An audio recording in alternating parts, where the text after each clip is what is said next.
Bonjour à tous, chers élèves et chers amis du site aufonddelaclasse.com. Dans cet épisode, on va voir que le rire dans Gargantua est aussi un savoir-vivre, une philosophie de la vie. Dans le Disin initial, ce poème de divers qui ouvre Gargantua, le lecteur est invité à se dépouiller de toute affection et à ne pas se scandaliser. Il s'agit d'oublier ses passions, d'oublier son deuil, c'est-à-dire d'oublier toutes ses souffrances, pour retrouver un rire pur, qui serait synonyme d'une sorte de bonheur, de joie. Et les deux derniers vers évoquent précisément la supériorité du rire sur les larmes. Mieux est de rire que de larmes écrire, pour ce que rire est le propre de l'homme. Cette formule se présente évidemment avec son présent de vérité générale et son allure de proverbe éternellement vrai comme une vérité philosophique. Elle marque en tout cas la supériorité du rire sur les larmes et fait la promotion du rire comme une composante essentielle de l'humanité. Et on peut dire que par là, c'est une manière de vivre sa vie que Rabelais défend, qui se rapporte au modèle grec de Démocrite. Et on peut rapporter ça à la tonalité d'ensemble du roman où le comique est très largement dominant. Et d'ailleurs, un poète de l'époque, qui s'appelle Hugues Salel, en 1534, présentait l'auteur de Pantagruel comme un nouveau Démocrite riant les faits de notre vie humaine.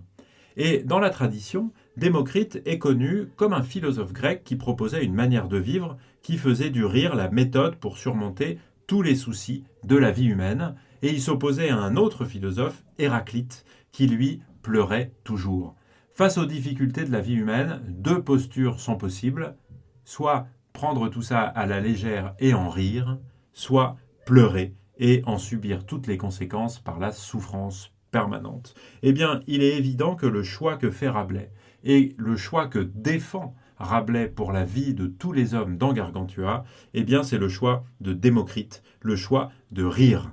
Rire comme une manière de vivre, et c'est pour ça que dans le programme Rire et Savoir, on peut considérer que le rire et le savoir se réunissent dans Gargantua, dans la mesure où le rire est un savoir-vivre, est une philosophie de la vie, est une manière d'apprendre à supporter les difficultés de l'existence et donc de savoir vivre sa vie de la meilleure manière possible. Et pour s'en convaincre, en plus évidemment de considérer que le rire l'emporte et que le rire, le comique, la légèreté est toujours présente dans Gargantua, on peut mettre en évidence un fait qui est assez remarquable, c'est que le rire est une marque de recul à l'égard de la vie humaine, de l'existence et de ses difficultés, au point que dans Gargantua, aucun personnage n'échappe au ridicule, et que tous les personnages doivent faire preuve à un moment ou un autre d'autodérision, même les personnages qui sont les plus positifs et qui sont les plus valeureux. On peut penser par exemple à Grand Gousier, le roi noble qui est plein de clémence, qui est en général présenté dans une attitude qui est plutôt sérieuse. Mais sa première apparition, c'est une attitude comique, puisque on nous dit, je cite la phrase du texte de Gargantua, « Après souper, se chauffent les couilles à un beau clair et grand feu ». Donc on voit bien qu'on tourne en dérision immédiatement celui qui apparaît comme le roi sage, le père prudent. Frère Jean finit aussi, bien plus tard dans le texte de Gargantua, pendu à un arbre. Et ça lui vaut les rires moqueurs de tout le monde, mais qui tardent quand même beaucoup à le libérer, au point que tout le monde rit de cette histoire. On peut considérer aussi que les télémites, les membres de l'abbaye de Thélème à la fin de Gargantua, ont aussi leur part de ridicule, parce que leur louable émulation se réalise sous la forme d'une unanimité harmonieuse que le lecteur peut quand même trouver ridicule, en particulier dans le passage qui est le plus célèbre sur l'abbaye de Thélème, où on peut lire une phrase du type « Si quelqu'un ou quelqu'une disait « buvons », tous buvaient ». Et tout ça se répète avec d'autres activités, et en fait on a l'impression que chacun suit comme un troupeau suivrait un mouton ce que le premier ou la première a dit. Et donc même les télémites ont leur part de ridicule. Et puis il y a l'épisode des chevaux factices, et la manière dont le rire collectif s'empare de la salle à la fin, qui s'apparente au regard distancié de Démocrite, qui prend de la hauteur par rapport aux événements. Puisque les victimes du jeune Gargantua racontent leurs mésaventures à leurs compagnons et les font rire comme un tas de mouches. Alors évidemment, la comparaison est un peu surprenante, mais en tout cas, cette comparaison, elle fait entendre la puissance du rire collectif à travers un comparant, comme un tas de mouches, qui atténue cette puissance. Et donc le narrateur rit derrière en les regardant se réjouir, avec le regard distancié du géant, qui seul peut être compris ainsi par Gargantua qui confond les boulets de canon avec les grains de raisin. En tout cas, la plaisanterie, la recherche du comique est bien plus liée à une posture de distance par rapport aux événements qu'une simple volonté de rire, de plaisanter sur le moment. Et donc, c'est bien la volonté de mieux vivre grâce au rire qui est présentée partout dans Gargantua. Et on peut même, avec un critique russe qui a fait date et qui est très célèbre dans les études sur Rabelais, qui s'appelle Mikhail Bakhtin, considérer que, dans une dimension un peu carnavalesque, comme il le dit, que le rire est une victoire sur les peurs, une victoire sur les peurs populaires.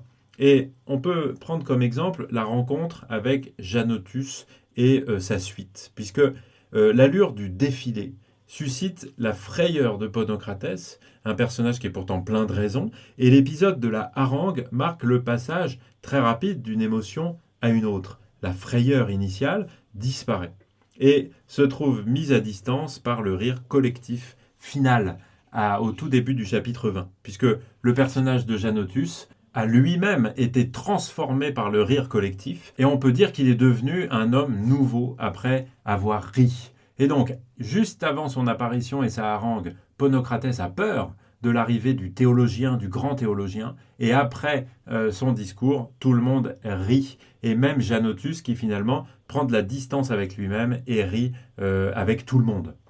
Et pour ce qui est des peurs, on peut dire ici que Janotus apparaît dans un premier temps comme un personnage effrayant.